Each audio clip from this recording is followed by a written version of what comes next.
Welcome to the Vergecast, the flagship podcast of texting on the outside screen.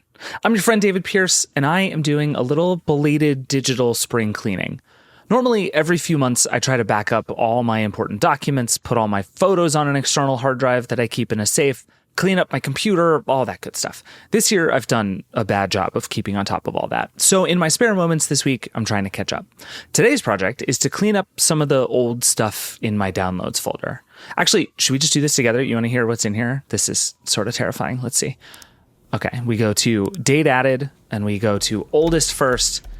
First thing I have is a bunch of PDFs of boring minutes from FCC meetings for some reason. Not really sure what that's about. I have screenshots from a Slack redesign. I have a bunch of receipts from food that I don't think I actually care about at all.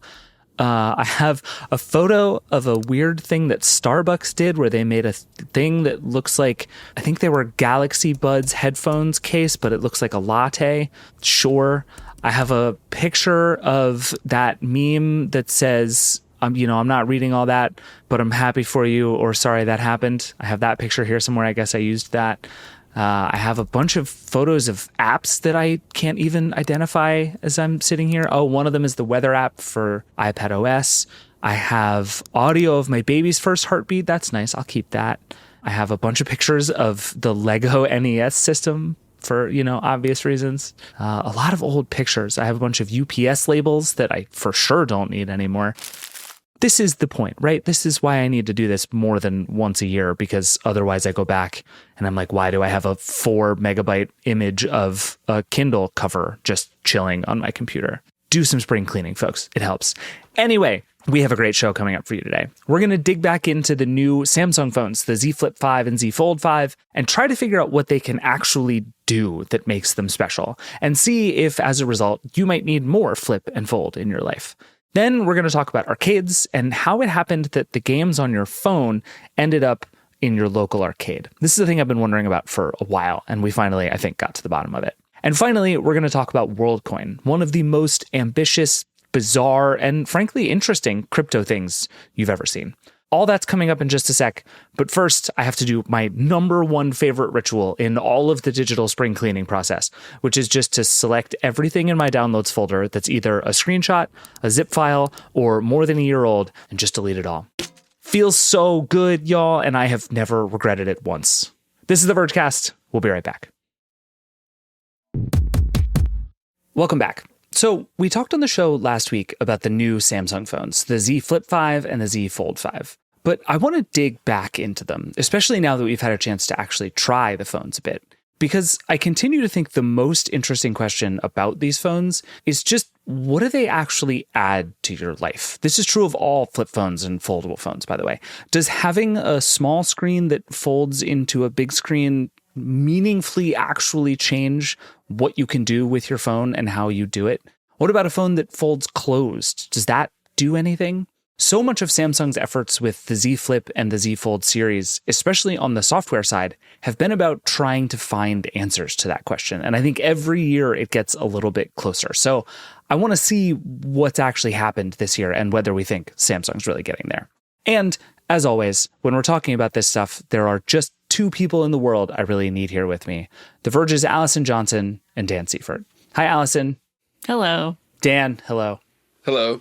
My flip and fold people. This is what has happened. This is what we have come to, and it makes me very happy that anytime I want to litigate flip and fold phones, I have to do it with the two of you. So, Allison, you have these phones now, correct? I was on vacation last week. I listened to the podcast. You seemed devastated that you did not have the phones yet. There was a devastating 48 hours where I did not have the phones and I was supposed to, but it's resolved. I have them all as well. Okay, I'm very happy to hear this. Dan, did you get the phones this year? I did not. So I'm living vicariously through Allison's experience. Samsung, how could you? That's what we're going to do here. We're going to spend the next 30 minutes talking about why Samsung didn't send you review units, Dan. This is going to be great. In all fairness to Samsung, I did get a pile of tablets this morning. So one of which is, if I remember correctly, 40 to 60 inches in screen size. Okay. Did you hang it on the wall?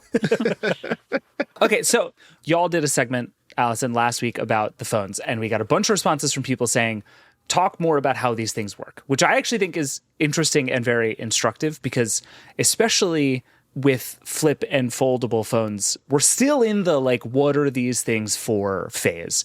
And Samsung, as we've talked about, is deeper down the what are these things for road than just about anybody and has some truly wild ideas. But I want to like get back into this idea of, are these things meaningfully different? Do they change the way that you experience and use and interact with your phone?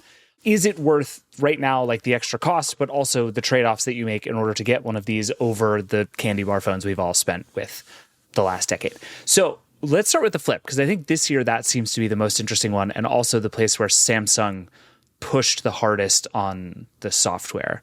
Allison, let's talk about the outside screen first, because as we have talked about, these big outside screens make a big difference.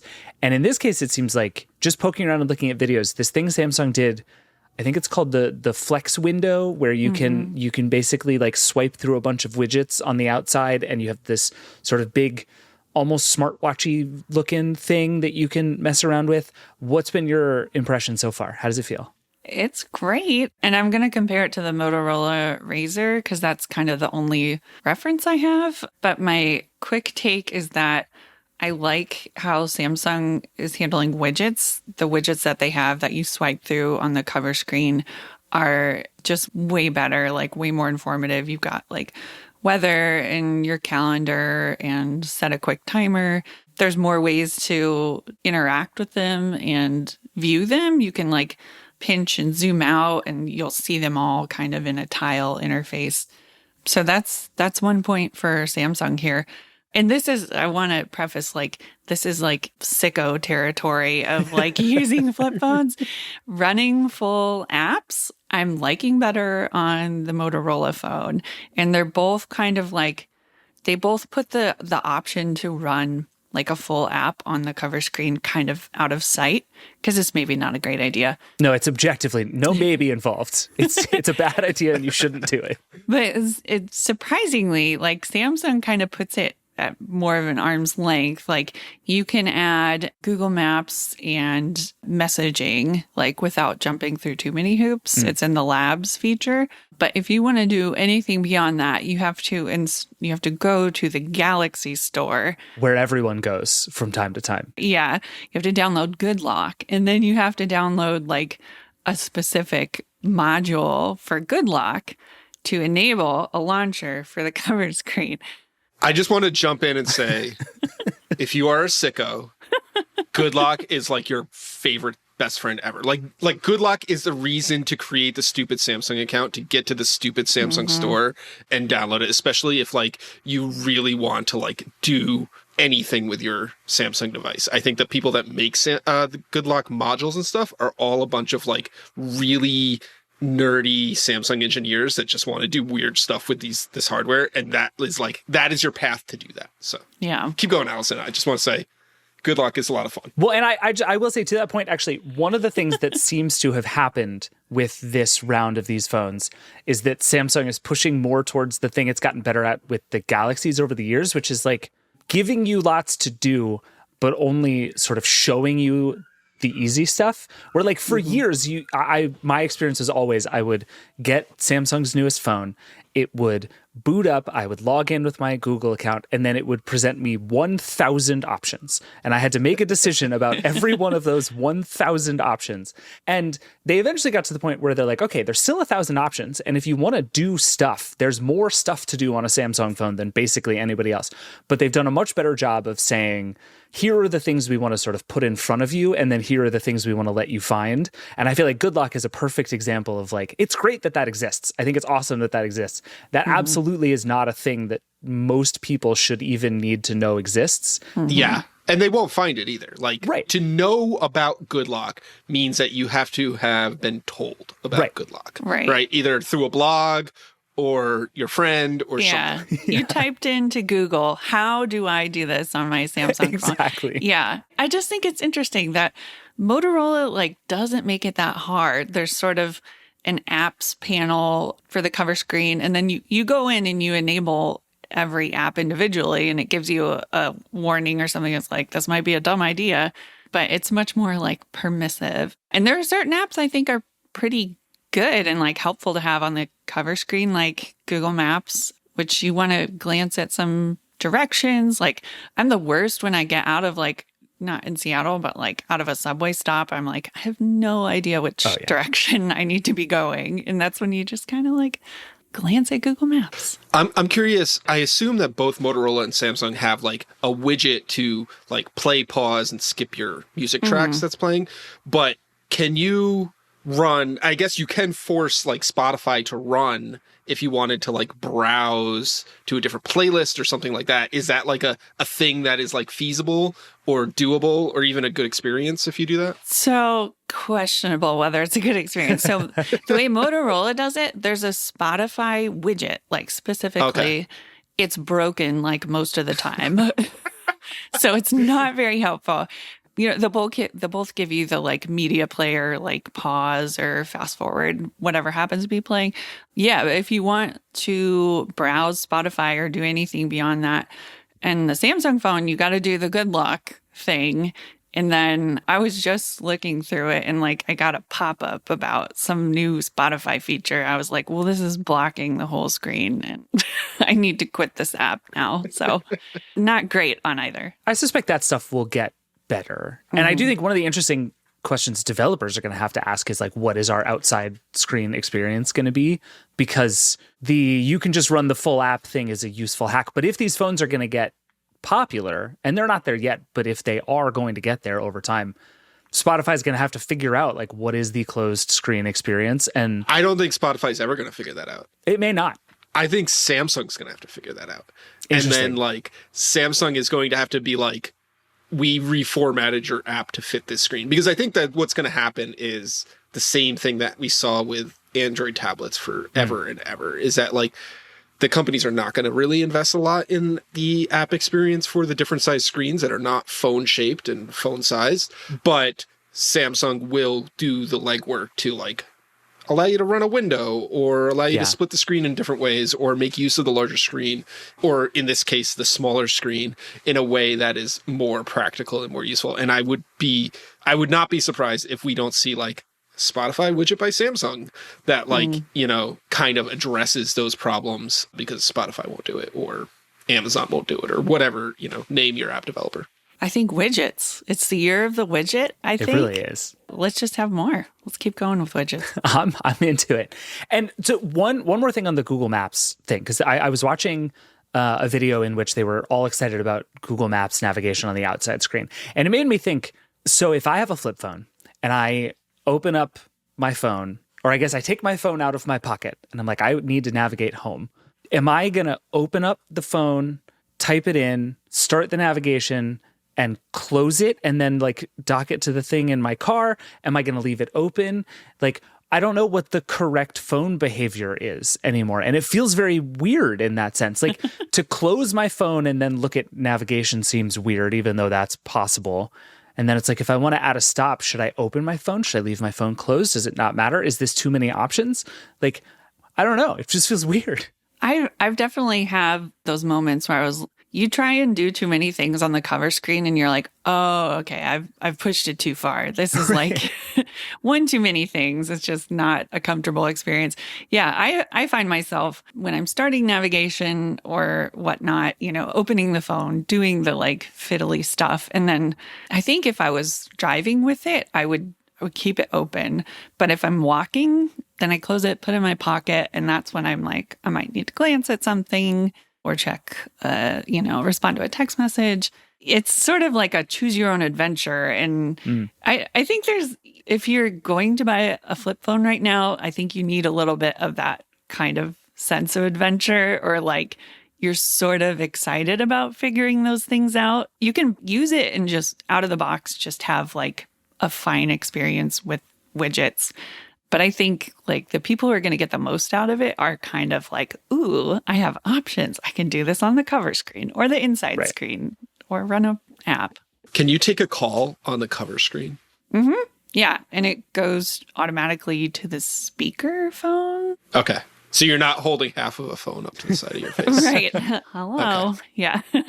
I don't answer the phone. So yeah, it's just all robocalls. That's the trick question. I know with the Flip 5, one of Samsung's things is a new hinge. Is this hinge any more one-handable, flickable, than we've seen in the past. I hate doing that. I don't Then know. no, because that's like done right. That's the best part.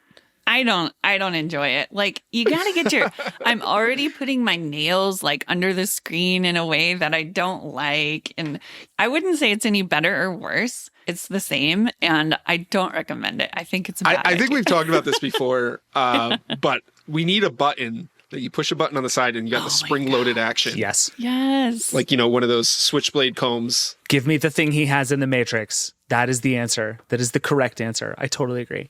We should get off of the outside screen here in a sec, but customization is the other thing that Samsung made a big deal about, being able to change the background and move the widgets around and have it look like your thing. And obviously, like, this is the lock screen of this phone in a super real way. Have you been playing around with it? What kind of cool stuff have you discovered? I went pretty intense with it. Yeah. Like, I've got like the font, I've got a cute picture of my kid. There are a lot of options. And yeah, you can treat it as like, first of all, there's an always on display. So that's an option you don't get on the Motorola. And you get little app, icons for your notifications. You can turn on the battery percentage or turn that off. Yeah, it's pretty customizable and flexible. And you get to a point where you're like, which of these background colors goes best with this photo of my kid wearing sunglasses in a funny way? And I went down the rabbit hole this weekend, so I'm very pleased. Are y'all big lock screen customizers in general? Yeah, I am. I get into it. I believe that. Dan, what about you? Yes, but I view it from the lens of productivity because I'm a huge nerd. I'm like, no, there are no kids on my lock screen. More widgets. What are the most useful widgets, and what is the wallpaper that signifies I'm in work mode now? So that's kind of how I do it. I know with Samsung and I know with Android 14, they added a bunch of like wallpaper lock screen customizations that I've not really played with a bunch, but at least on an iPhone, what I've done is set up a bunch of different ones that tie into the focus mode that I'm using at the current moment, and then it switches. And so my weekend one has kids, but the weekday one doesn't. Dan Seifert loves his kids, but only on the weekends. That's the takeaway. No, my customization has been, I have discovered it is actually very powerful to not have app icons accessible to me. So all the customization I've done now is mostly on my home screen, which is just, I have one that I hit at the end of the workday that just makes it much harder for me to open Slack. And I've just discovered that even that tiny little bit of friction goes a very long way. So I've become a big believer in that kind of customization, but only really in the last 6 months. All right, Allison, before we switch to the Fold, anything else on the Flip that you've noticed in terms of how you use it? I saw everybody's doing the new gesture where you can flick a thing up to the top screen so you can do stuff on the bottom screen. How does that work? I go right for the camera, and that's a thing I like on this form factor on the flip phones, and I'm just enjoying the hell out of it. Like, you can do so many things. You can make it like a little view camera where you've got it folded in half and you're looking at the image on the bottom. You can record video. I like that Becca pointed that out in our hands-on. You can kind of flip it like a camcorder. All those things they're not new, but they're still here, and I'm still enjoying them. And one question we've gotten a bunch is the transition from the different modes. If you're using something with it closed or you have it flipped around into one of the viewing modes and then you open up the phone to use it like a normal phone, how do all those transitions work? I'm not noticing, I think Samsung treats the two screens as two different sort of experiences more than Motorola. If you're doing something on the cover screen and you open the phone, you're like, this is frustrating. I need to open the phone and do it. It'll open that app or whatever you were working on. But something I think the Motorola phone does a little better is if you're in Google Maps and you set up navigation and you close the phone, Motorola will give you a little icon that's like, do you want to open this on the cover screen? And Samsung is just kind of like, you're done. Interesting. Case closed. Yeah, I feel like in both directions, I would want some continuity there. And it's back to the Spotify thing, right? If I start playing Spotify and I close my phone, I feel like the correct thing to do would be pop up Spotify controls on the outside screen. Yeah. Or at least ask me if that's a thing that I want. Yeah, it might give you media controls at that point. I think the default behavior is to just the screen goes dark. You're done. So when you close your phone, Samsung is like, you are finished. Yeah. Okay. I think that's what I like most of the time, because I know with the fold and like the Pixel Fold and stuff like that, there are some people who like to like close it and then continue what they're doing when it's closed. If I'm closing the device, I'm probably putting it down or putting it in my pocket or putting it in a bag or something like that. Like that is my signifier that like I'm done doing what I'm doing. And if there's music playing in the background, it'll continue to play. That's fine. But I don't want it to like light up again or throw something at me unless I pick up the phone again with intention to like keep using it. You know what gesture I love to that end is on the Flip 5, if you have it closed and you get a phone call, you silence it by putting your hand over it, kind of like you do on the watch, where you just like cover it with your hand and it shuts down. I think that should be like a universal gesture for all things, right? Like talk to the hand. Literally, like that is a way of just saying sort of I am finished. Like I love so much. It's a power move. It really is. Yeah. I love it's like it. No more out of you. Yeah, like whatever you're doing, just stop it. Exactly. So, all right, let's talk about the Fold a little bit. Dan, I'm particularly curious for you as the Fold sicko of our little family here. Anything in the Fold 5 that blows your mind? It seems like the big upgrade here this year was the hinge. Was there any software stuff we're excited about? So Allison can confirm, but I believe that there are 2 software features, both of which are going to be coming to the 4 and maybe the 3 and the 2 or whatever. The first one is you get on the taskbar at the bottom, which is like a permanent strip of your apps, you get another slot for a recent app. So instead of like 2 or 3, it's now up to 4, maybe 5 now, which is cool. I will just say the fact that you led with that as the first software feature is not super exciting. The other software feature that I'm aware of is if you are organizing your home screen, you can now like tap and hold and pick up an app and then use another finger to like swipe to a different screen and then drop the app, which you've been able to do on an iPhone or an iPad, and makes it a lot easier to like kind of organize your home screen. Samsung's now added that. Otherwise, it's got a new hinge. Yeah. I'm going to be like perfectly blunt here. I think that Samsung should have done so much more this year than it did. It needed to do the hinge. Like that was a necessary thing. They needed to finally get rid of the gap, and they did that. And I'm happy that they did. And they made it ever so slightly lighter or whatever. But the processor upgrade is just your standard Qualcomm chip bump. I don't think anybody really had any performance issues with the 4. So like, are you going to notice any difference in the 5? No. The camera's exactly the same. The screens are basically exactly the same. The software is almost identical, and it's going to be backported to the older devices. So at least for people that already have a Fold 4, even with Samsung's like incredible trade-in promotions, it's really hard to justify buying a Fold 5. And I own a Fold 4 and I have no intention to buy a Fold 5. And it's really interesting that this is the year when Samsung finally has some competition, and it's done maybe its most iterative update to the phone ever. And all of the updates have been really iterative, but this one is most iterative.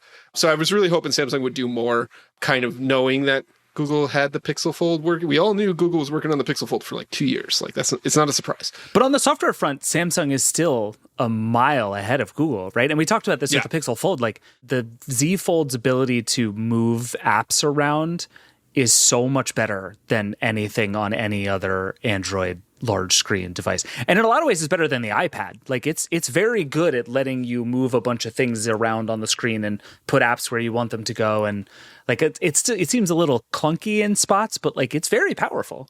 Yeah, and like we were talking about with Good Lock, like we said on the show before, Samsung software makes the Fold phone feel like a PC that you shove in your pocket, with all of the like good and bad that comes along with that. So if you want a portable computer, like the Fold 5 is going to do all of that stuff just as well as the Fold 4 did. So like if you don't have one already, sure, you're getting a slightly refined experience this year. But if it didn't like really like, if you weren't sold by that pitch a year ago, I don't think the Fold 5 is going to change anything in that matter. Mm-hmm. That's fair. Allison, have you noticed anything that feels different in actually using the thing? No, it feels very much like using the Fold 4. I mean, just coming from the Pixel Fold more recently, I do notice that it's quite a bit lighter than the Pixel Fold, which the Fold 4 was lighter also. So I'm appreciating that. The kind of like, yeah, there's more like drag and drop options. You can kind of like, there's a two-handed copy and paste, which didn't work the first 3 times I tried it, but I finally got it working. Wait, explain what is a two-handed copy and paste? Is this a good thing? So you have a picture in the like Samsung Gallery app. And you can do that like long press on a person and it'll cut it out thing. I see. Sure. And then you can leave that finger there and grab another app, open another app with your other hand, and it'll just like drag and drop the image to the new app. And voila. I don't know. But like Dan said, that's going to come to the older fold phones soon-ish. And they never say. So yeah, there's really not much here. If you have a Fold 4, if you were sort of on the fence before and this year's the year to buy a foldable for some reason, like, yeah, get the Fold 5. That's nice. But that's about it. It is interesting how quickly the Fold in particular seems to have settled into the like it's very mature and now just gets slightly better every year thing. And maybe there are more sort of big turns to have, but it feels like with, regular smartphones, it took a lot longer to get to the like, we know what this thing is and it's just going to sort of slowly improve over time phase. Mm-hmm. And Samsung is already there. I mean, I think Samsung thinks Samsung is there. Fair. There are absolutely a list of things that I would have loved for them to address on the Fold 4 that they did not on the Fold 5. Tell us the list, Dan. That's what we're here for. All right. So this doesn't matter as much to me, but it matters to the vast majority of people. The camera is exactly the same. And the camera we know is not as good as the cameras that you can get on other phones for half the price. They did nothing there to improve that. So like that could have been an improvement. They did make it a little bit lighter. It's 10 grams lighter. 2 nickels, as Allison says. That's great, but it's also like barely perceptible. And we've seen phones from China, from Honor and Huawei and Xiaomi and other brands that are noticeably lighter, like 40 grams lighter. They're thinner. They are more pocketable and portable. Would have loved to see improvements there. It's great that they fixed the hinge, but it's still kind of a chunky, thick phone.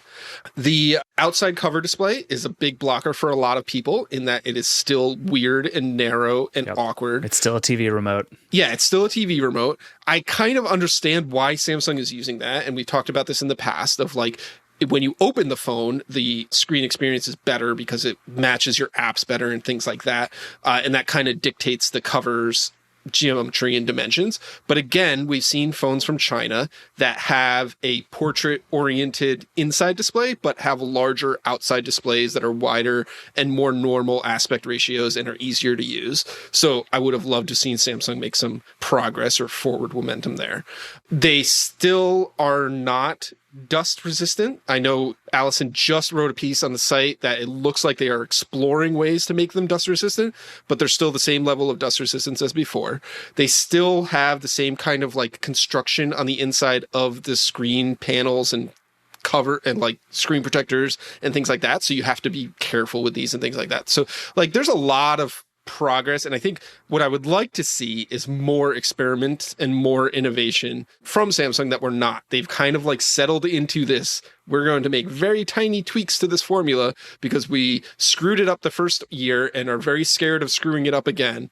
And so that's kind of like what we're getting. But another example, you still can't put the S Pen in the phone. You have to buy a case to hold the S Pen, and it's like external, and they made the S Pen smaller and they came up with a new case design to like hold it and stuff like that. It's great and all. Put a silo in the phone that you can put the S Pen in. Like there's like so many things that they could be doing, but they are just like either planning them out over a 10-year period and doing one at a time, or they just feel like it's not worth the time. So I don't know. The last point is it's still $1,800. Yep. And that is the biggest turnoff to everybody that you talk about this phone. They didn't move the price budget anywhere. There were rumors that it was going to be more expensive because of inflation and what have you, and they kept the price the same, which is great, but still $1,800 or $2,000 if you upgrade the storage or whatever it is still like just completely non-starter for very, very massive amounts of people. So like, why couldn't we get it to $1,500 or $1,400 or closer to $1,000, whatever? Well, and this goes back to why I think the Flip continues to be the more interesting of the two phones at the moment, partly because they just did more to it this year, but also because I think even in the early days of these form factors where there's not some sort of instant killer app that's like, if you buy a Z Flip, you can do this, and this that you just straight up can't do on your normal Galaxy phone. It's an interesting tiebreaker, right? And like kind of what you're talking about, Allison, that it lets you do different stuff different ways. It gives you these kinds of new ideas about when your phone should work and how you interact with it and all this stuff. And if that appeals to you, terrific. You have to make what seems to be relatively small camera trade-offs, and there is the dust-proof issue, but you get something in exchange for that for about the same price. The Fold comes with all of those trade-offs and another $800 or $900 in cost. And that's just tough. And so I think the thing we're at right now is it seems like the Flip 5 is a phone that a lot of people might actually stand in the store and think about buying instead of the S27,000 or whatever we're going to get next. And I think that's really exciting. And it feels like, Allison, you and I have both written that like this is kind of the moment for flip phones. And it seems like the Flip 5 genuinely has a shot to be kind of the first real one for a lot of people. Yeah, I had some friends over this weekend and the phone was on the table. And generally my friends are extremely uninterested in whatever phone I'm reviewing, but they were kind of like, what is this? Tell me more. And I think the reaction is totally different if I have the Z Fold out. It just sort of has, I think, instantly someone who's not super into tech or phones is like, oh, I can tell that's not for me. That looks pretty intense. But the flip form factor it's familiar. We had flip phones back in the day. We kind of know what that is. And you can see immediately, like I'm showing them the widgets on the cover screen and how I open the daycare app to sign my kid out without flipping the phone open, and the oohs and ahs, from the crowd. Yeah, no, I agree. I think you're going to have to keep us posted on how your reviews come, because I wonder if there are big, messy things left to be discovered. Because we are like, all these apps have to figure out how this is going to work. Samsung has to figure out how people are going to use it. And like, as all the Flip and Fold phones get more popular, we're just going to discover new ways in which they're still early and broken. I think it's going to be fascinating. Yeah, I'm excited. All right. Well, thank you both. I am confident that we will have more reasons to talk about flips and folds in the next few months. So we'll be back soon. But thank you both. Thank you. Thanks. All right. We got to take a break, and then we are going to come back with a little bit of an investigation into the present and future of arcade games. We'll be right back.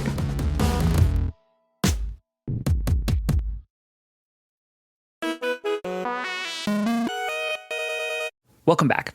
Have you ever seen those videos on TikTok of people playing that arcade game? I don't know what it's called, but it's the one where you just put the quarters in and then you try to use that quarter to push a bunch of other quarters off the edge. Leave a like on the video for that win right there. That is amazing. The game is sort of dumb, and watching other people play it on TikTok is definitely dumb, but I had this phase where I was watching a surprising amount of it. Just fell right off of the pusher. There was a massive tower of quarters sitting inside the coin pusher. To turn this $5 bill into 20 by winning it on the edge of this coin pusher. There's just something about seeing the quarters like teetering over the edge that is surprisingly riveting, at least for me. There's a whole bunch. Anyway, the TikTok algorithm pretty quickly decided that I must love arcade games, which isn't untrue. I do like arcade games. I especially used to play that old Teenage Mutant Ninja Turtles side-scroller one all the time, but it's been a few years since I was in an arcade at all. But I started seeing these videos all the time, just of people hanging out at Dave & Buster's trying to hack the games to get more tickets. Yo, today we're going to show you guys how to get unlimited Dave & Buster's tickets with the boy. You already know. Let's get it. Or just straight up cheating. There's a lot of TikTok videos of just people cheating. Like there's one I saw where this guy is just climbing into the machine where you throw the ball to knock the clowns over and just knocking all the clowns over with his hands. This dude out here really cheating. I guess that's fun. I also came across a lot of people claiming to have tricks to get you enough tickets to get a PS5, and one guy who calls himself the Arcade Goat, who says he got 10 Oculus Quests just from playing arcade games. Tip, play games of skill, not luck. In watching all of these videos, I started noticing games I recognized. Not arcade games I recognized, but games I know because they're on my phone. Angry Birds, Flappy Bird, Crossy Road. I saw console games like Halo and Mario Kart 2. This all seemed really strange to me. Why would I go all the way to an arcade to pay a bunch of money to play games I already have on my phone? Is it just for the tickets? Like, are people making these games so that people will play these games just to get a PS5? That seems strange. Is it just fun that it's louder and not in my house and they serve beer? It's all very confusing to me. So one afternoon, I went to the arcadiest arcade I could think of, the Dave & Buster's location in Times Square in New York City, where I would only go for journalism. All right, the Dave & Buster's here is located on the 3rd floor. So I'm on an escalator going up to Applebee's and then Dave & Buster's. This is actually one of the biggest and in a lot of ways most popular arcades in New York City. You can go to places like Barcade where they are really focused on retro stuff, but this is just all about gaming. So here we go. Eventually, I made it past the Applebee's, past all the tourists, got upstairs to D&B's, waited for my turn, and went in and had a look around. All right, I made it into the arcade, and I already cannot believe how many games I recognize from console games and even just pop culture. Like there's Tomb Raider and Star Trek and Jurassic World and all that kind of stuff, but especially from mobile. There's a Crossy Road game. There's a Flappy Bird game that they call Dave & Buster's Floppy Tickets, even though it's just straight up Flappy Bird. Love that. There's a Mario Kart game that is one of those arcade games with the chairs and the steering wheel and you actually drive. There's Candy Crush. You can just stand here and play Candy Crush. And it is precisely the same game I would play on my phone, except the screen is bigger and the room is louder and it feels more exciting somehow. After that, I did a couple more laps. I played some Crossy Road and some Mario Kart Arcade GP. And then I played more Mario Kart. And then after that, I think I played more Mario Kart. All right, as expected, Mario Kart in an arcade is amazing. It makes me want to get one of those big $10,000 racing simulator kits, but not play Gran Turismo or any cool games. Just go hard into Mario Kart. It's also maybe the most popular game in this entire arcade. It's either that or the air hockey, but there is a long line for Mario Kart. And I keep winning, so they keep letting me back, but I figured I'd give somebody else a chance. It's not that there are no older school arcade games left anymore. Dave & Buster's still has Skee-Ball and the Pop-A-Shot basketball one, and a new and kind of high-def Space Invaders and Pac-Man, and a bunch of those racing games where you just sit in the seat and grab the steering wheel. I will say, though, there's a lot less pinball, a lot less of the side-scrolling games like the Teenage Mutant Ninja Turtles one that I loved, and The Simpsons, and that X-Men one that everybody used to play. Most of that is just not here anymore. And the real truth is the arcade as it used to be is mostly dead in general. We don't need to go too far into all of that, but the arcade as a place you used to go and hang out was a staple of American life for like decades. A huge portion of the gaming world as we know it now wouldn't exist without arcades. And now all we're left with is Dave & Buster's and a bunch of bar arcade things and not much else. The reason why that happened is pretty obvious, right? It's that we all started playing games at home on consoles and then on our phones. And why would I go all the way to an arcade and pay money just to play the same game I can play as long as I want for free in my living room? All of that is all the more reason I'm fascinated by these mobile games in the arcade. If Dave & Buster's and all these other arcades are having trouble convincing people to come out and play games at all, wouldn't it be the worst idea ever to make those games the same games you can already play on your phone? It's like, come pay us money to play the game you got for free already seems like the worst pitch of all time. And I think the best example of all those games in Dave & Buster's is probably Angry Birds. Angry Birds in general is one of those totally unavoidable franchises. You can play a million different versions of it on every imaginable screen and surface. You can buy Angry Birds cereal, you can get plush toys, there was an Angry Birds movie, and like a million other things I have very deliberately ignored over the years. So what's it doing in an arcade asking for my money? To answer that question, I called up the people who made that game. I am Drew Krause. I am the COO, and I run development here at ICE. And I'm Josh Krause. I run our home arcade game sales, marketing, and advertising here at ICE. ICE makes a lot of arcade games, including a bunch you probably know, like the one where you throw the ball and try to knock the clowns over that everybody on TikTok likes to cheat at, or the air hockey game that they have called Extreme Air FX. The company actually started with bubble hockey, which is apparently still super popular in arcades. And more recently, they also made a game called Angry Birds Arcade. The Krauses told me that the whole mobile games to arcade trend has actually been happening for a while. And the reason is honestly pretty simple.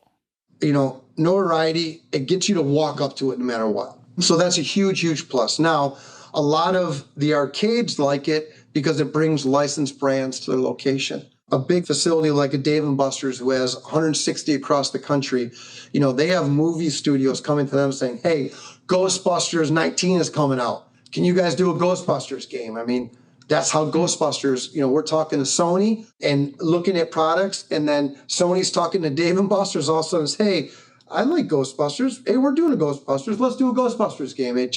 Sometimes it falls into place like that. So if you're trying to make games that will make people walk up to them, Angry Birds was a pretty easy win. It's one of the biggest games ever. So when ICE reached out to Rovio, the company that made Angry Birds, Drew said they started talking about an Angry Birds arcade game with one really specific question in mind. How do we build something you can't do at home? So I start to bring in physical attributes like, hey, what would Angry Birds be even better if it was Angry Birds Plus, right? So, all right, I actually want to launch a physical ball 10 feet across the room and hit a touchscreen monitor. And to me, that's where my brain starts going to. That mechanic he's describing is actually how Angry Birds Arcade works. You walk up to the game, you grab that mechanical slingshot in two hands, and then you aim and launch these pool ball-sized balls with birds painted on them at the huge screen. When it hits the screen, the pigs go flying. Or at least, if you're any good, that's what happens. The best thing I can compare it to is like one of those golf simulators where you see people smack the ball into a screen, which then simulates where it goes and how far. It's like that. It's really fun and genuinely does feel different from swiping my finger on the screen. ICE's Drew Krause told me that making these on-screen games more physical like that is a huge part of the job. When you asked, hey, I saw a bunch of these games just show up in the arcade on a giant screen, I'm going to say 90% of those, they lasted for about 60 to 90 days. Lasted as far as they made money. Okay, you play it once, oh, this is the same thing I have on my phone, just giant. It gets old real quick. The other part of the job for anyone making arcade games is to make sure the game is not only fun, but fun to play over and over. Arcades want games that you'll play for a minute and then pay to play again, not pay once and play forever, or pay once and then immediately leave. Repeatability is the thing. That also means making games easy for people to figure out in the first place, because as Drew said, people expect to just walk up and start playing, especially a game they've seen before. When you're home on your phone, you can lose 100 times and not get frustrated. You go into an arcade and, I know what Doodle Jump is. I've never played it. You go play it in the arcade and you've got to figure out puzzles. You're putting $1 in, you're not happy. Sometimes you have to teach them how to play opposed to expecting everybody can walk up to it and play. So it took me and ICE a while to learn some of those nuances when we take what we think is easy, bring the app to the market. That means basically two things, as far as I can tell.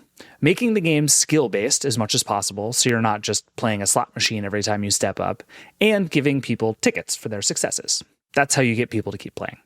Speaking of Doodle Jump, by the way, that's another game ICE worked on. Drew told me that at first they had a ball, kind of like Golden Tee, to move things back and forth, but it landed on this big yellow joystick, which you slide from left to right to move your character as it jumps between things. That's the physical object, kind of like the slingshot in Angry Birds.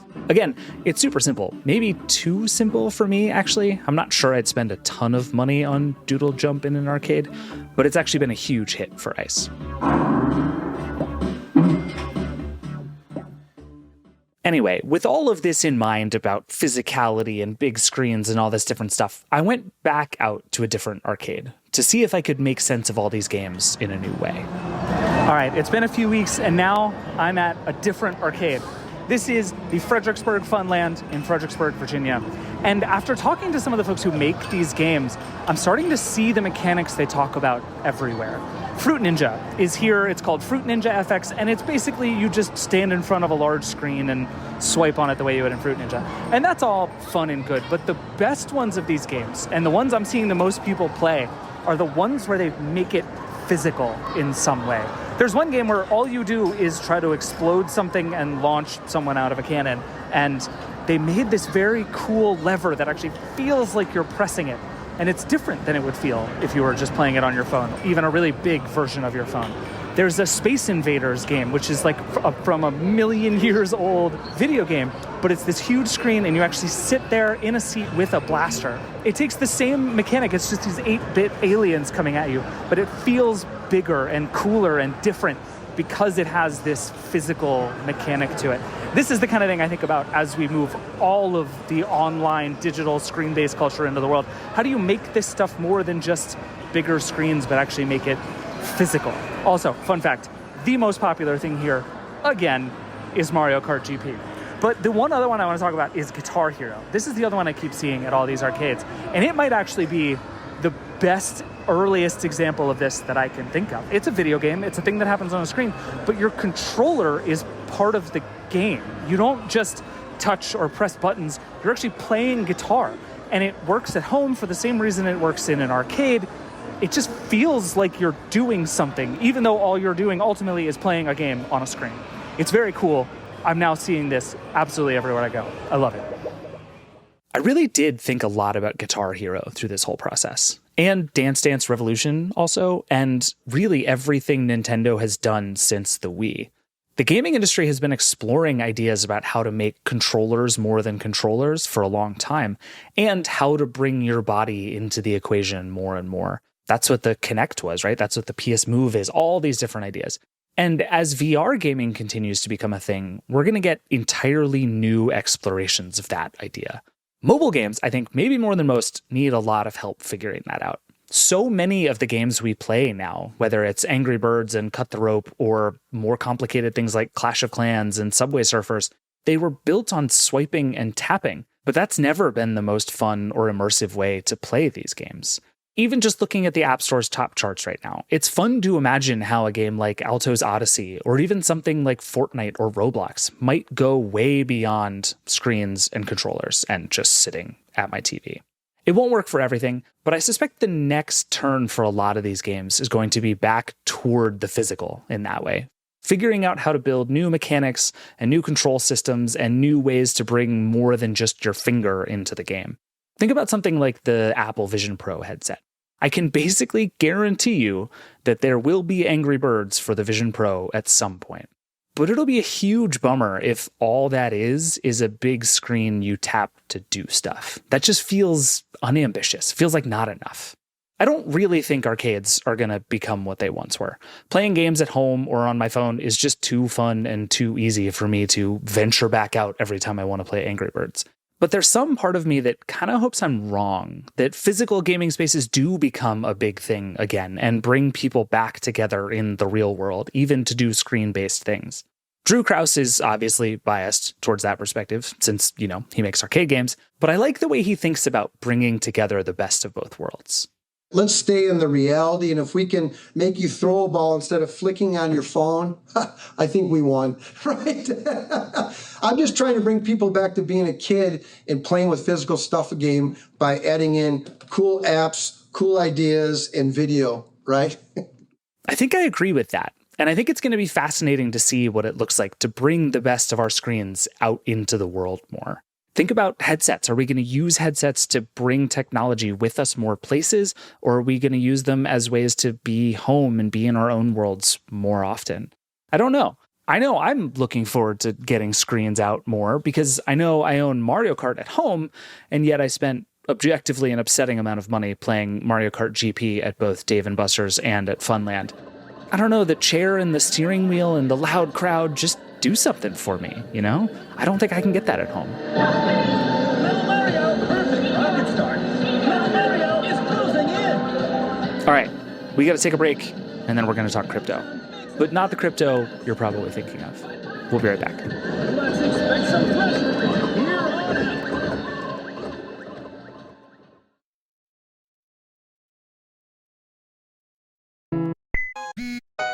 Welcome back. So, if you've been following crypto over the last couple of years, Worldcoin is probably one of the companies you've heard the most about. It was co-founded by Sam Altman, who's one of the founders of OpenAI, which makes ChatGPT and GPT-4, and obviously is a big deal just because it's related to Sam. But it also has really big ideas about not just creating a currency, but for helping identify all the humans in the world and universal basic income and all this big sort of heady futurist stuff. Even if you don't know about Worldcoin, I bet you've heard about the orb, which is the big metal ball that Worldcoin wants to use to scan your irises to verify you're human. This all sounds insane, even as I'm saying it out loud, and I feel obligated here to give you 1,000 disclaimers about the risks of investing in crypto and the huge environmental implications of the blockchain and the many, many, many, many scams that have come through this space. And actually, you know what? Let's just get started and we can get to all of that. Alex Heath recently became our foremost Worldcoin expert. He's here now. Let's talk about it. Hi, Alex. Hey, David. We're going to talk about Worldcoin because you just had a very interesting experience with Worldcoin. How would you put Worldcoin as a thing in kind of the broader crypto landscape? It's not Bitcoin in the sense that it's just a thing that people buy and sell to make money, but it's not Bitcoin. Like, how do you think about Worldcoin in that space? Yeah, I would say to understand Worldcoin, you have to really understand Sam Altman. Okay. So he's the CEO of OpenAI, which makes ChatGPT, obviously. And his stated goal with OpenAI is to build artificial general intelligence, AGI. And the thinking here is that AGI will eventually happen. And when it does, machines will be smarter, more capable than humans. AIs, for example, are already starting to evade CAPTCHAs, but the thinking that is eventually they're going to run the world for us or maybe over us is the dystopian view of that. And so in that future theoretical world run by AGI, you know, to borrow from Westworld, you kind of need to know who is a human and who is a host. And so I would actually describe Worldcoin, and we can talk about the crypto aspect of it, but in totality, Worldcoin is in a way an antidote to what Sam Altman is building with his other company, OpenAI. And he's not running Worldcoin day to day, but he's the co-founder, kind of public face of it. He's been tweeting about the lines people are forming to get their eyes scanned and kind of using his clout to advance the project. So, you know, he also, Altman, is a huge fan of this idea of universal basic income. I've heard him talk about this in interviews. He uses this example of, you know, eventually we have these AGI-controlled robots and they're doing solar power farming on our behalfs in mines. They're running things for us. Basically, humans won't need to work as much. They'll make our homes for us. They'll do everything for us. And so in a future world like that, maybe you do want some kind of universal basic income. The problem with that, obviously, is governments may not like that. UBI has never worked to date at scale in the modern world. It's actually funny, you know, researching this, I found out that UBI actually dates back to the Romans and Julius Caesar. So it was something that happened a long time ago. So yeah, the goal really simply is to scan every eyeball on Earth so that you can then distribute Worldcoin, the token, and eventually down the road in some kind of theoretical future, that token will be used for some kind of universal basic income. Now, this sounds like the kind of pitch that I can totally imagine some venture capitalists falling in love with as they're walking through the Presidio in San Francisco. But, you know, the criticism is that it's a solution in search of a problem. But that's at a nutshell kind of the philosophy behind Worldcoin and what Altman is doing. Yeah, to me, this just strikes me as like a series of solutions in search of a problem. And I think to some extent, I actually don't want to like litigate Worldcoin because it's sort of in this crazy world that if everything were different, this might be useful and necessary. And that's all fine and good. I do think the question of how currency and the identification thing fit together is really interesting because the pushback on this has been basically a lot of people are being asked to give their iris scans to this company, and in exchange, they're getting some amount of this currency. And then it's like, fast forward a bunch of years, this becomes a very important currency. Could be super interesting. Who knows? We'll save that for another day. The thing on the ground is that there are a lot of people who are like, there's this sort of meaningless, not staked to anything money that is just being passed around, and in exchange, you're taking a huge amount of my data in order to verify that I'm a person because of the other tools that you've made, which are getting so good so fast that you're now solving the problem you've created with a new creation that creates its own problems. And I get like twisted into knots trying to figure out even like which part of this to sort of be annoyed by. Yeah, there is a lot to be potentially annoyed by, a lot to be skeptical of. I think the people at Worldcoin and the parent company, which is called Tools for Humanity, of course, have high-minded intentions here. I guess maybe it's helpful to rewind just a little bit. Up until last week, Worldcoin was not out in the world. It wasn't a token that you could access at all. And what Worldcoin had been doing for the last couple of years is going around mostly in poorer countries outside of the US and Europe, though they did quite a bit of this in Europe as well, but particularly in Africa, parts of India, they would go out and send contractors to basically convince people in villages, people who maybe just got a smartphone for the first time, to have their eyes scanned in exchange for, some tether or some Bitcoin or a nominal amount of money. And they claim that over 2 million people have already scanned with the orb. And now with the token out, importantly, it's not available in the US for reasons we can talk about, or in China. Yeah. So the whole world aspect of that is kind of defeated on day one. But now that the token is out, basically all those people had IOUs in the form of you're going to get the token at some point, and now it's out.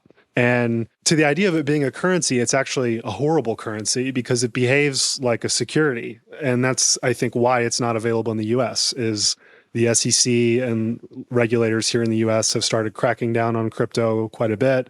We've seen a lot of lawsuits, stuff going on with Coinbase that's still ongoing. And there's this whole debate about, should these tokens be regulated like securities, which come with important disclosures that right now the crypto economy does not have. If you're thinking about this as a currency, it can't be used for anything right now. So it just exists in the World app when you get it airdropped if you're not in the US. So it's not really good currency in that respect, though they plan to eventually let people send it back and forth. It also fluctuates like crazy, the price of it, because it behaves like a speculative asset. So immediately this became one of the 10 most valuable crypto tokens in the world the week it launched. The app, the World app, was the #1 downloaded app on iOS and Android in Kenya, where a lot of people had already been doing signups pre-launch. There's just a lot of pain that's going to happen here with normal people who are doing this because they want some kind of magic bean, and then they realize the price of that bean is not going to be what it was when they signed up. And we've seen this time and time again with crypto projects.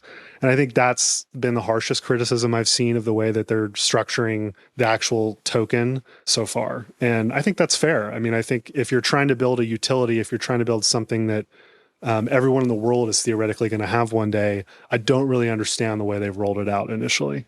Yeah, that's fair. And I think one of the things I've wondered about this project the whole time has been to what extent Worldcoin would be as kind of interesting and big as it is if Sam Altman weren't involved. Because obviously, in the world of AGI, there are very few people who have done more and put their money where their mouth is more often than Sam Altman. Like, guy has a history of being right. And some of the stuff we're talking about, I think, is sort of specific to Worldcoin, right? Like the underlying tech, the iris scanning stuff, all of which we're about to get into, that is different. But some of these like big long-term promises that they're making about, banking the unbanked and helping create one single global financial system, like that's what everybody in the crypto industry has been saying for a long time. And I think you've been obviously following this and Sam for a while. Like, is a lot of the hype here just that Sam is kind of the Midas of this industry and everything he touches seems to work and people want to be along for the ride? Yeah, absolutely. He's been going around the world on behalf of OpenAI over the past several months, meeting with regulators, holding talks in different countries. And he's been mentioning Worldcoin. He's been helping to hype it. I saw him tweet a photo now of him in Europe finally getting scanned himself a month or two ago. So yeah, the halo of Altman around this is certainly helping. This is also like a company that's raised a lot of money. Like, we should note they've raised hundreds of millions of dollars from Andreessen Horowitz. I should note one of their earliest investors was actually Sam Bankman-Fried, believe it or not. Oh boy. Which, obviously that's a problem, but they've moved on from that. And yeah, they have a lot of money and it's not a nonprofit either. So, right. There is a business here somewhere. Investors in the project have told me that the kind of initial business plan is to create a kind of API business, is for other companies to be able to access the world IDs so that they can verify that someone is who they say they are theoretically. So like Okta, for example, I think just in Germany, has already rolled out World ID as a way that you can authenticate. So yeah, I guess like right now, yes, the project is technically only like 2 weeks old at this point, but World ID and Worldcoin can't really be used for much of anything except hoping that Worldcoin's price continues to go up. Right. And that's where it becomes like Bitcoin. So, okay, there are a million disclaimers and a million questions. And generally, I think most crypto stuff is nonsense. And to all of that, we will just leave aside for now. Because I think, if nothing else, this is a show about weird technology and how it makes us feel. And you just experienced this thing. You have seen the orb. This thing's been out for a while. Like you said, it's been kind of out in the world, but it hasn't sort of officially been launched. And now it is officially launched and you got to try it. So tell me about it. Like, what happened? How did this happen? Are you okay? Do you need me to call someone? I'm okay so far. We'll see if there's any drones around my house afterwards here. Yeah, so I guess it was the day after the token launch. I'd been following Worldcoin kind of leading up to this, but not super in depth, but I was kind of reading up on it. And then I saw that they weren't making the token available in the US, but they were still doing orb scans in a handful of cities. And I just went online to their website. It was like booking through Calendly or something. Like I looked for like 2 hours out on the very same day, and there were a ton of appointments at multiple locations in LA.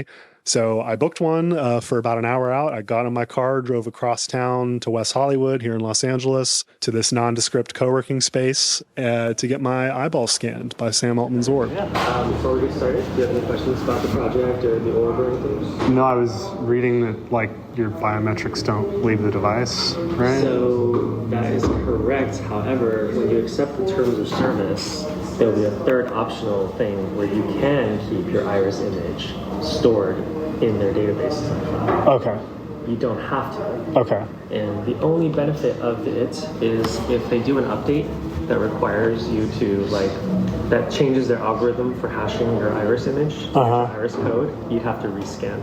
Oh, okay. So it's a convenience thing. If you don't want it stored, then yes, it will be used on the orb to hash, and they will delete your image.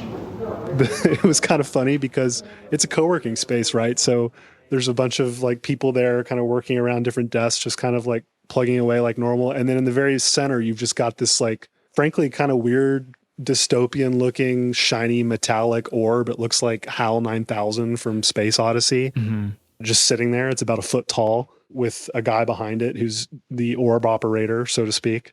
So you gotta look at it now. Okay. Now's the time. Okay. This is your moment. All right. So yeah, now it should be verifying you on the cloud. Make sure that you didn't try to sign up twice and trick us. Okay. And then you get a sticker, and you get a badge, and then you're done. Okay. You know, I guess the weirdest part of all of this is that my orb operator didn't ask who I was, didn't ask me to confirm my appointment time or even my email or anything like that. He never knew my name. He just walked me through the process, and I was scanned and gone within 5 minutes. Wait, what? I know, yeah, that's the reaction. Is like, what? But that's kind of the point. The point of this technology is that Worldcoin and other companies that use their API one day don't need to actually know who you are. They just need to know that you're a human being. And so through a kind of complicated process, I won't go super in depth on here. Basically what happens is the orb scans your eye, makes some little noises, and then it creates this hash of numbers tied to your iris scan that theoretically is not supposed to leave the orb, but helps them assign you a world ID. And then there's a corresponding code that's then eventually put on this Ethereum-based blockchain that corresponds to your iris hash. But because of fancy cryptography technology, there's no way of linking the two. Basically, it's like just having a code saying, I am real according to the orb. My operator for the orb was, of course, a guy who said he works in Web3, but he wasn't a Worldcoin employee. You know, they're using contractors and paying them per scan to do this. So he tried to answer some of my questions, but couldn't really answer all of them.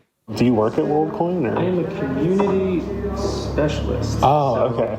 I don't work full-time. I work in Web3 full-time, but this is just my fun little... Oh, cool. I saw the token launch. Are people coming in mainly to get the token? Or? So in the US, you don't get tokens. Oh yeah, so you won't get tokens. So it's basically just to have your ID. It's just to have your ID. I guess maybe they think if they're they do early engagement. Maybe in the future there might be an airdrop, but like nothing official has been announced like that. So, wow. You're making me feel a lot of feelings I did not expect to feel right now. But I think the thing that I had not fully processed about Worldcoin until you just explained that is that Worldcoin doesn't care who you are. It just cares that you're a person. That's right. Which I had not really thought about. Like I've been thinking about World ID as like a sort of blockchain identity system, right? That eventually they'd be like, we're going to get rid of your physical passport and exchange it for something on the blockchain. And part of me just like wants to give that 2 middle fingers. But they're not doing that. They're going one step like much higher in the abstraction layer. They're just saying this is a person and we can now sufficiently convincingly say this is a person. And that's the goal here. That's it. Yeah, that's literally the only goal. And that now, the fact that you have been verified by an orb is theoretically provable on a blockchain, and other companies can know this and use that identity layer for their services. Did this whole thing seem legit to you? Like you're in a co-working space. It's just like a contract person. We've read all these stories about the people who are like in malls doing iris scanning. This strikes me as the kind of thing that you'd see in a sci-fi movie, and they would be in like the top floor of a huge skyscraper, and there would be like people in white lab coats doing this. This is so different from that. Yeah, it's very bottoms up, community organized. Like obviously these people are getting paid to do these scans, but they're really just enthusiasts. Like my operator said he worked in the Web3 space, of course, and that he was just interested in the technology, and that most of the people that he's scanned were coming in kind of just because they thought it was like a cool idea. Maybe they saw Sam Altman tweet about it. He did say that a fair number, like maybe a quarter, 20% of people were asking, where are my tokens, even though they're not available in the US. There's certainly like people are token farming. There's already been reports of people buying world IDs on like the dark web so that they can then get the tokens associated with that world ID. So this is by no means a fail-proof system. But yeah, that's what they're doing at a high level. And they're doing it with flair. Like this orb was designed by Thomas Meyerhofer, who was Johnny Ive's first designer hire at Apple. And, they've hired a lot of, big names across the tech industry. So yeah, it's definitely this kind of weird sci-fi thing meets reality, but definitely did not feel as like high stakes as I thought it would when I walked in.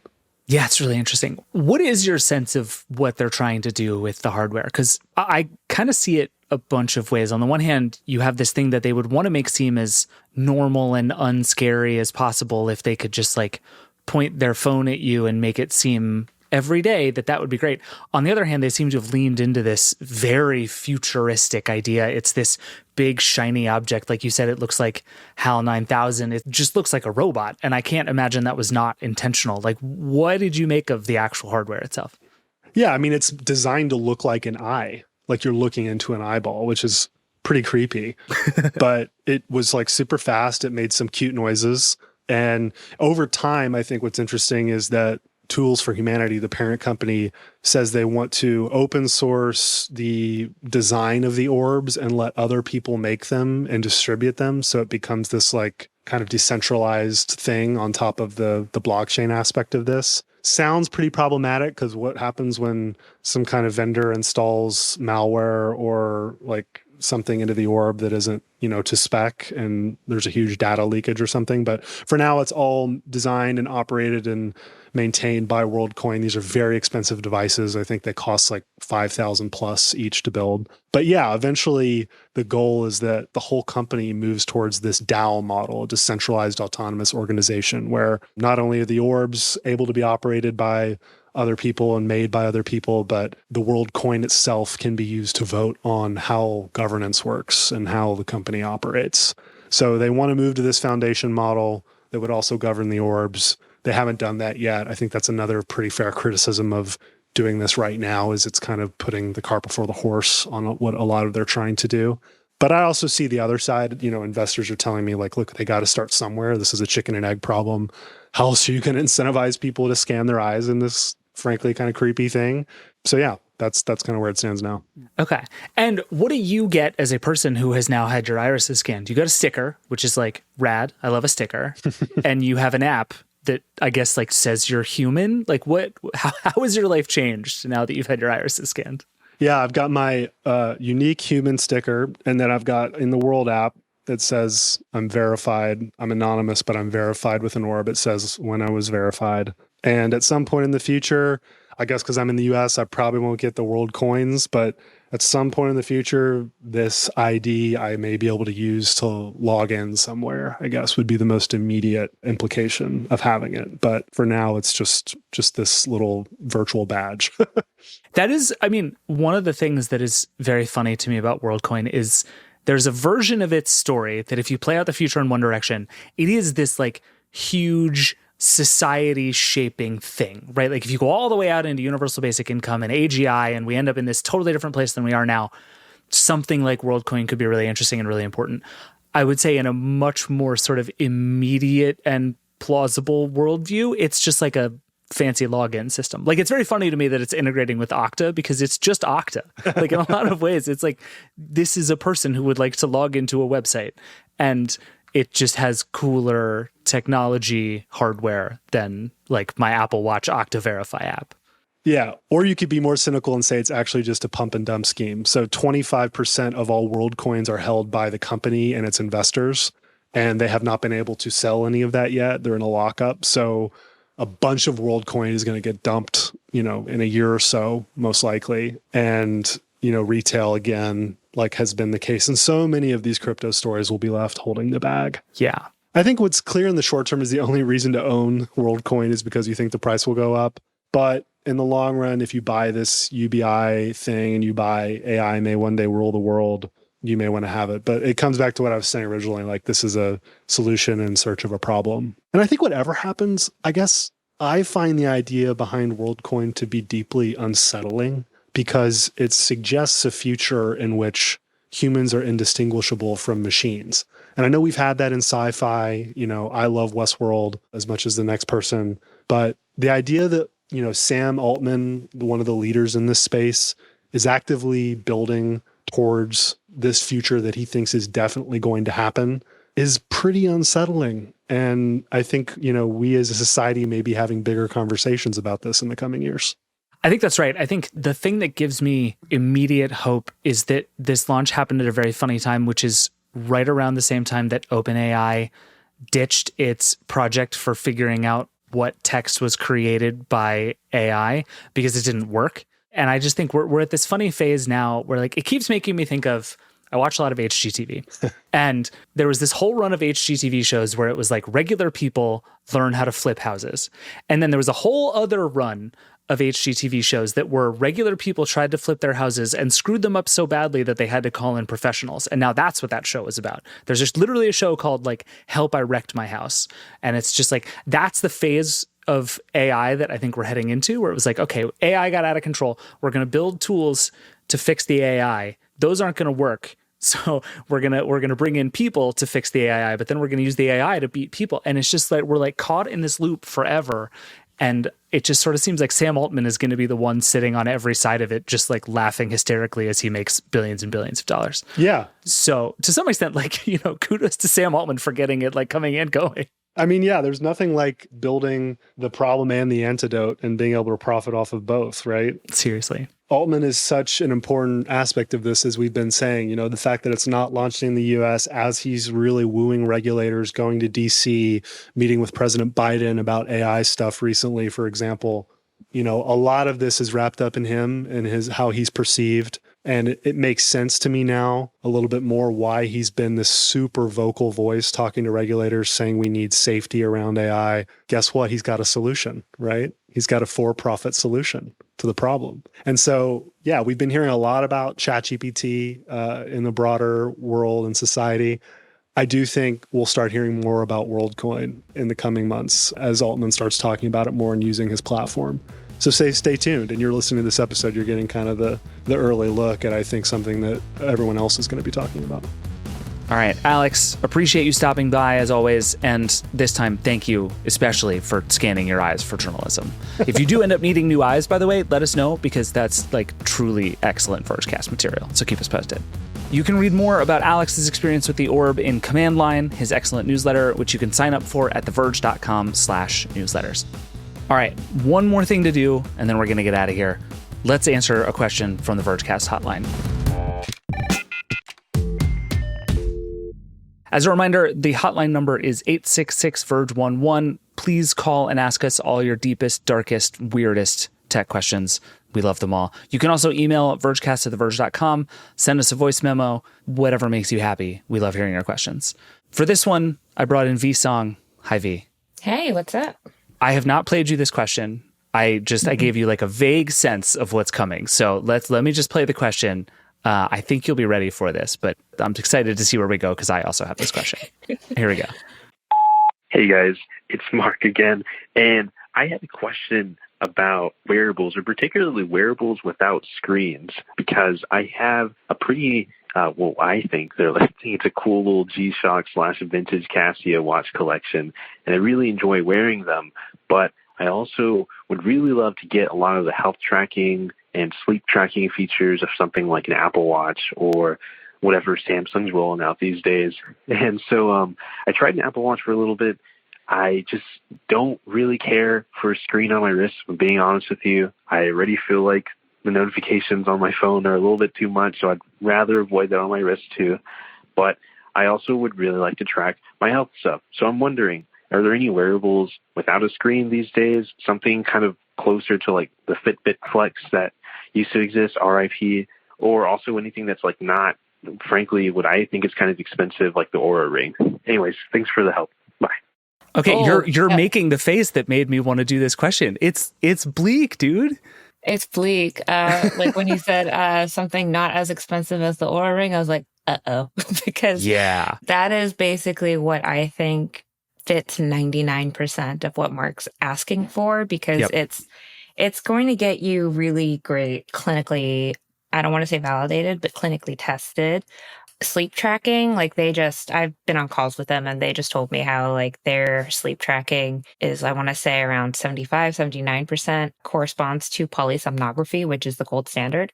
So if you want really accurate sleep tracking, the Oura Ring is one of the best options for it. It's not invasive in the sense that you never get a single notification from this on your body. Like the only problem with that is it can run out of battery and then you're like, oh, I missed 2 nights because I missed that one notification on my phone that says charge this thing up. Yeah. So that's the one thing with that. The other one would be Whoop. And Whoop is still kind of expensive. Yeah. And Whoop also it has such a different idea about what to measure and what you care about that I've always had a hard time recommending it to people, because it's like Mark wants step tracking and sleep tracking fundamentally, right? All the other stuff is well and good, but that's fundamentally what it wants. And Whoop has this very different picture of how you should measure health. And if that works for you, it makes a lot of sense. It's really interested in recovery and lots of different ideas about how to sort of track exertion. That's all fine and good, but it's not step tracking and sleep tracking. Well, it is sleep tracking because the sleep tracking kind of feeds into their recovery metrics. That's but true.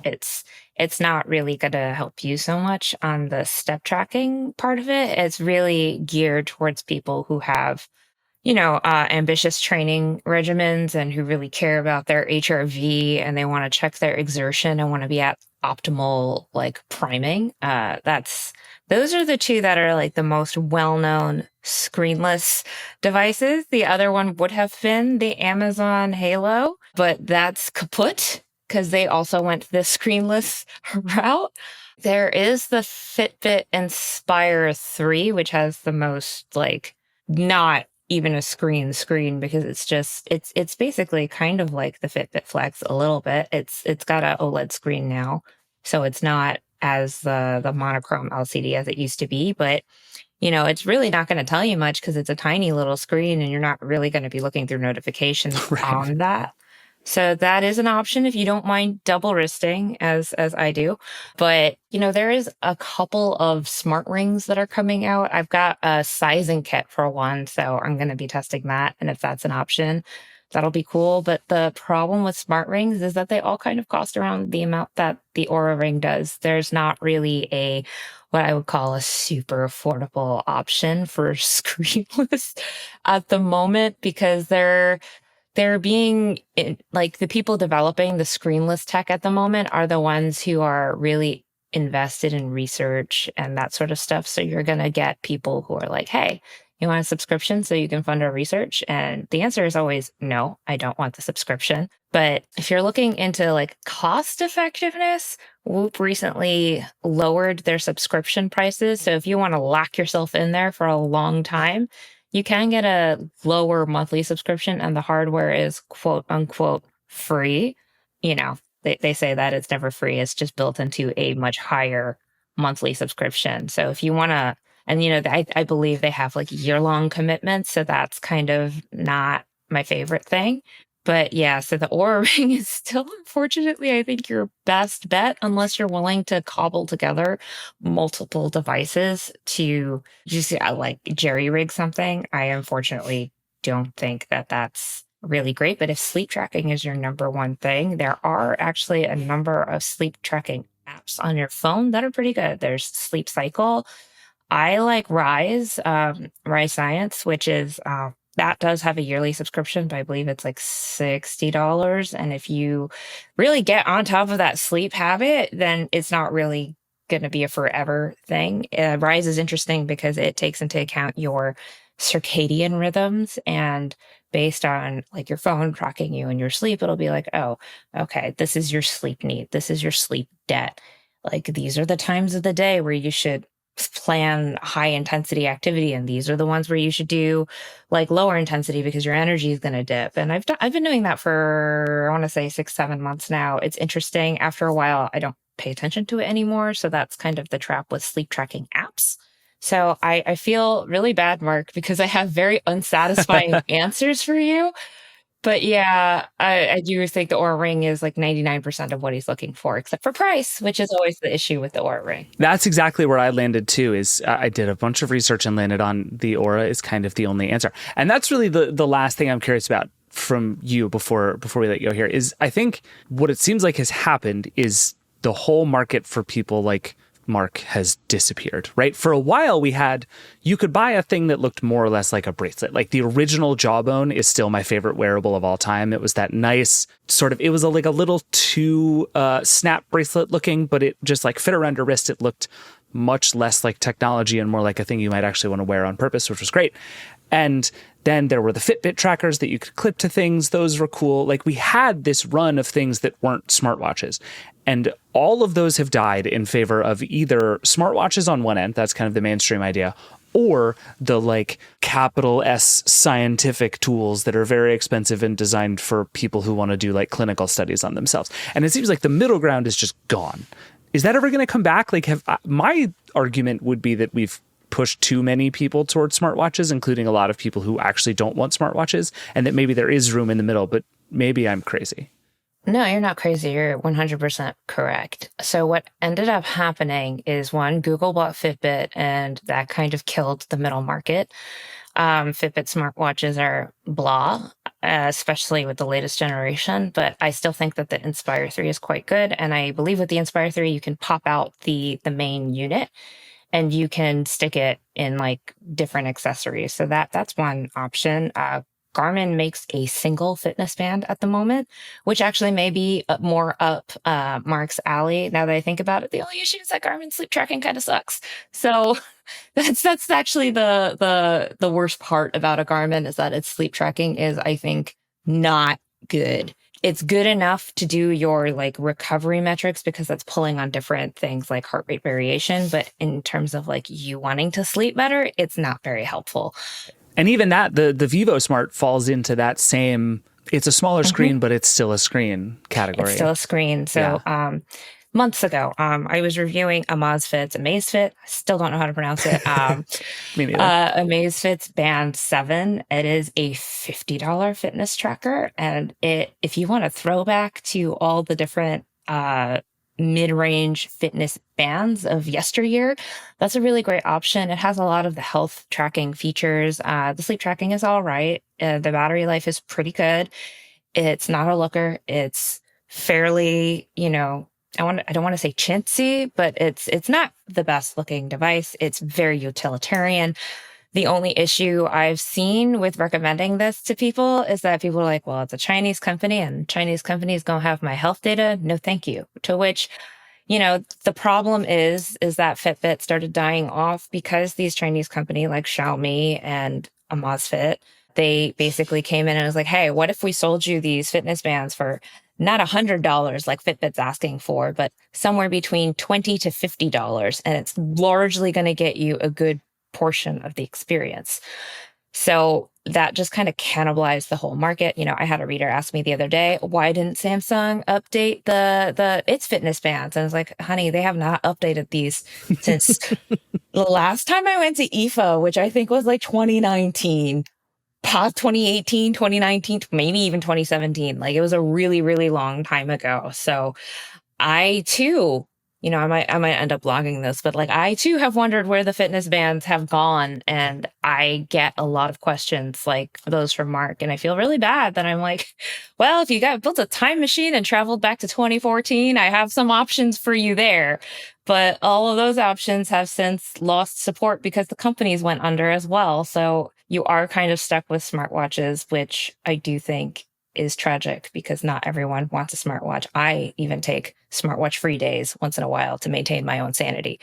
So I really feel for Mark, but thinking about it, I do have a sleep tracker buying guide or a sleep tech buying guide, which if sleep is really your main thing, there are non-invasive, non-contact sleep options. The Nest Hub is one. It'll track you via radar. The Withings sleep mat, I believe it's called, is like a $100 sleep mat that you stick under your mattress, and it can read your heart rate and all of that stuff.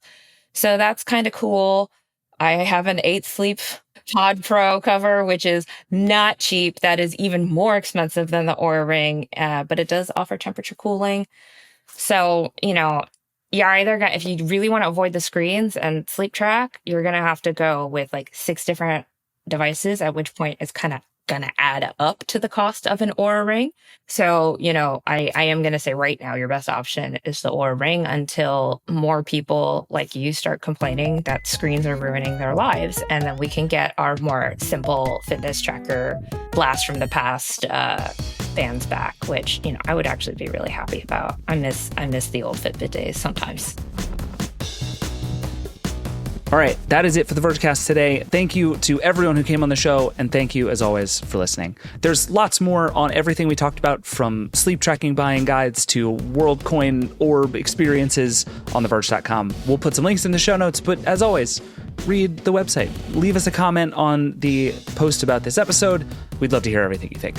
And we do answer at least one hotline question every episode, so keep them coming.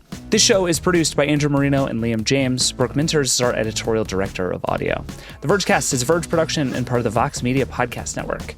Nilay, Alex, and I will be back on Friday to talk about probably more Samsung, the latest going on with the X sign on top of the Twitter building, and lots more. See you then. Rock and roll.